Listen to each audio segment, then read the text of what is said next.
Here are some alternative maps that different individuals have crafted for me. As you can see, both of them, the individuals, they were two different people who did these, kind of came up with something similar. So they basically took kind of what we're trying to do and gave it their own twist. You don't need to create a map for the entire state. All we're talking about is our part of Colorado. We'll let the rest of the state fight for themselves. And actually, quite frankly, from the 20,000 foot level, we as Western Slope Republicans and conservatives really should not be doing anything to touch the work they're doing east of the Continental Divide, which is really important. So we have all the latitude to do any advocacy to change the maps west of the Continental Divide, but we do not want to touch on the good work that they're making in eastern Colorado. So what does the commission look at? They look at continuity, making sure that the areas within the district are physically adjacent, so they don't want it to look like Hawaii, they want it all together. They want compactness. These are more general terms, but these are the terms in the Colorado law as well. And then they want communities of interest. And you heard me say that term probably 1,000 times in this call. That really is what the commission has said over and over again, that they are really looking to the most. So it could be economic interest, it could be school districts, other special districts, geographic features. So I want you to think in really broad terms of communities of interest, where you put on your creative thinking hats. I gave the example of Grand Mesa between Delta and Mesa counties, rivers such as the Gunnison River, canyons where two areas share a canyon. It could be similarities in agricultural products. It could be similarities in industries. So like the ranching industry could be part of that as well. If there's any sort of a production, like a mining industry, all that are very similar to each other, ski resorts.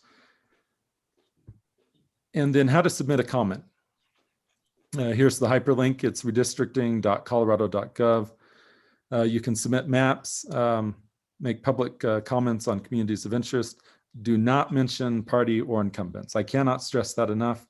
The commission will throw those out and will not even read those comments if they see an incumbent's name or the word Republican or Democrat or unaffiliated. And that's it. So, Matt, my question is it okay if I share that presentation around to the people in our CD3 group? Oh yes, absolutely. If you could send me a copy, or give me a Dropbox link or somewhere I could download it, because I would like to send it around. We only have like 11 people on the call, and there are going to be many others who are going to watch this presentation, the recording, and who will want to see that presentation and review some of the slides. Yeah, I'll just make the one typo correction and Okay. I'll send it off to you. Okay. Can you put the link for registering to testify in purpose back up? So that's a written comment. Okay. This one? Yep. That's the one to sign up. You can also find this on the commission's website as well. Yeah. It's very easy to find their website. Just Google Colorado Redistricting Commission and you'll find it immediately. Mm-hmm. There are two commissions, one for Congress and one for the state legislature. Just a little bit more on process, and then I'll open it up to questions. I've had people ask, well, what's the process from here? So the commission will take all these maps and written comments and oral testimony. Then they will tweak the preliminary map. Then they'll put that back out to the public for more comments. Then they'll quickly receive those. The timeline will be very quick. Then they'll produce a third map. On the third map, if they vote by supermajority, the third map will be sent to the Supreme Court for adoption. If they are bickering and fighting amongst themselves and want to produce a fourth or fifth map, if they cannot get to a supermajority vote on the commission, then the third map automatically is submitted to the Supreme Court. So it is possible the third map could be the final map, and that's just something to keep in mind, because I have no idea how the people work together on the commission. I haven't studied their interactions in depth, but I do know how human nature is. Any questions? Yeah, any questions? People? I can't believe Dave Peters doesn't have a question, because he usually does. Well, I've got, I mean, questions obviously, and the ones that pertain to us down here. And I'm down in La Plata County, Durango. I mean, it sounds like what used to be House 59, now it's 52. From what I see, what I've heard, it certainly becomes more competitive for us. So there isn't really much arguments that it ought to change from the preliminary maps and just reinforce the various talking points on, yes, it looks good. But I'm more curious on, for the Senate side, there wasn't much discussion, and I guess that's now District 7, on changing that. Is there a reason why? I mean, I was mainly focused on the House side, not necessarily the Senate side. On the Senate side, I don't think we're going to see a lot of change. It will definitely be fine tuning on the Senate side. I mean, it could be we see a dramatic change. I mean, everything is possible. The Senate maps, unlike the House maps, have had massive changes, especially in Western Colorado. Probably the only Senate seat that's been kind of consistent has been the Mesa County seat and then Northwest Colorado. If you look at all the other Senate seats, about every 10 years, some will go from, say, Delta to the San Luis Valley. You know, others will be directly across southwestern Colorado. They definitely take on different forms and change dramatically.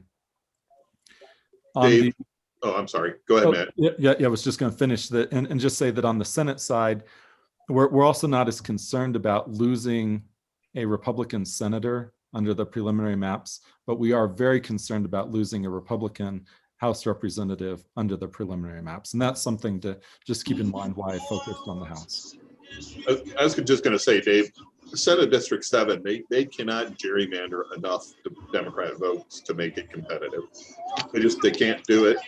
It's a plus 30 to plus 35 district. Ray Scott's been in there for 2 terms, so that should tell us all everything. And even trying to take Eastern Delta out of there and put Western Delta in there, it's just not enough votes to make a difference in Senate District 7. That's going to be a Republican district unless we put somebody like me up as a candidate. Hey, well, I appreciate it. Well, yeah, it's a Republican district. It's just, are we represented by a Republican? Anyway. Well, right now we have an announced candidate to replace Ray because he's term limited, and Janice Rich is going to run for that seat. Right. Well, I don't think we have much of a risk that you're going to run, Kevin. So we're good. Yeah. My wife is sitting behind me with a loaded gun, threatening to shoot right now for even talking about it. I know how you feel about it. Any other questions or comments? I mean, I'm happy to end this now if there are no questions or comments. We've taken a lot more of Matt's time than we asked for. Really appreciate it, Matt. Appreciate your doing this. I'll buy you a couple of drinks on Saturday night at the dinner. Make up for it, okay? Sounds good. And I will get you the slideshow and a list of bullet points or talking points. It will probably be Sunday by the time I have the opportunity to sit down and do that, just because. No, that's fine. That's fine. And if you could just ping Perry and anybody else you think, we need talking points from, just tell them quickly, hey, these people are ready to send stuff in and appear, but they really need to know what you want them to say. Oh, Kelly Haggerty has a comment or question. Kelly? I had a question. Matt Soper, you came up on my phone as your birthday tomorrow. Is that accurate? It's not tomorrow. It's July 30th. Okay. For some reason, actually my question was, and this is probably, maybe Dave would know this, but to Dave's point, when he's talking about our district in specific, does it help when people that are outside the district make comment to other districts? I mean, is that helpful on behalf of other districts, or are we only speaking to ours?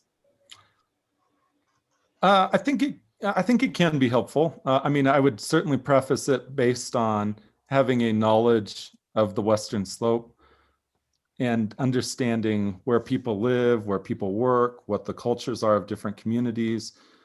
I mean, all that is incredibly relevant. I mean, if you're kind of making yourself an expert, as it were, and you're telling the commission, look, I understand the culture, say, of Montrose or the culture of Glenwood, and why it should be in this district and not that district. And you know this because, of your background in business. You don't even have to provide the background for why you're making Well, a comment. the fact is, they don't know anything about it on the commission. So I think Yeah. anything you add, it adds to their knowledge. I think, Okay. yeah, you definitely should do it. Okay. Any other questions or comments? I've got one final one. This is a little bit more towards CD3 we weren't talking about tonight. And I Yeah. thought about more commonality from our Zoom call the other night. Maybe this applies to a little bit to what we were talking about tonight, but one of them is the oil and gas industry and finding, and one thing, this is East Slope versus West Slope. And there is oil and gas on both the East and West Slope. So initially that doesn't seem like a strong argument, but on the Western Slope, we get in a lot of areas, an incredible amount of our tax revenue for counties, roads and bridges, et cetera, comes from oil and gas. Whereas on the Eastern Slope, it's a drop in the bucket. And so we definitely have a strong commonality on the Western Slope with revenue from oil and gas. And maybe that does apply in some areas, Mesa County, et cetera, that can be argued for the House and Senate. Well, sure, I think that's a great point, Dave, because what you're really saying is it's a much more material industry to the Western Slope than it is to the Front Range. And Dave, I would stop with the East Slope, West Slope. I talk West Slope, I-25 corridor, because that's really what we're talking about is the I-25 corridor wants to control the rest of the state. You've got the Eastern Plains, which have oil and gas, and those small communities rely on those taxes. You've got the I-25 corridor that doesn't care, and you've got the Western Slope that relies on those taxes. So. Oh, Yeah, great. thanks. Thank you. Very good way. Any other comments or questions? Well, thank you again, Matt. Thanks to everyone who's participated. This has been recorded. As usual, I will circulate the link to the recording so that those who couldn't be on it live will have the benefit of it if they choose to view it. And I will circulate the presentation slides with the one typo corrected. Again, thank you, everyone, and we'll talk to you soon. Good night. Oh, Thank thank you. Good night. We'll talk soon.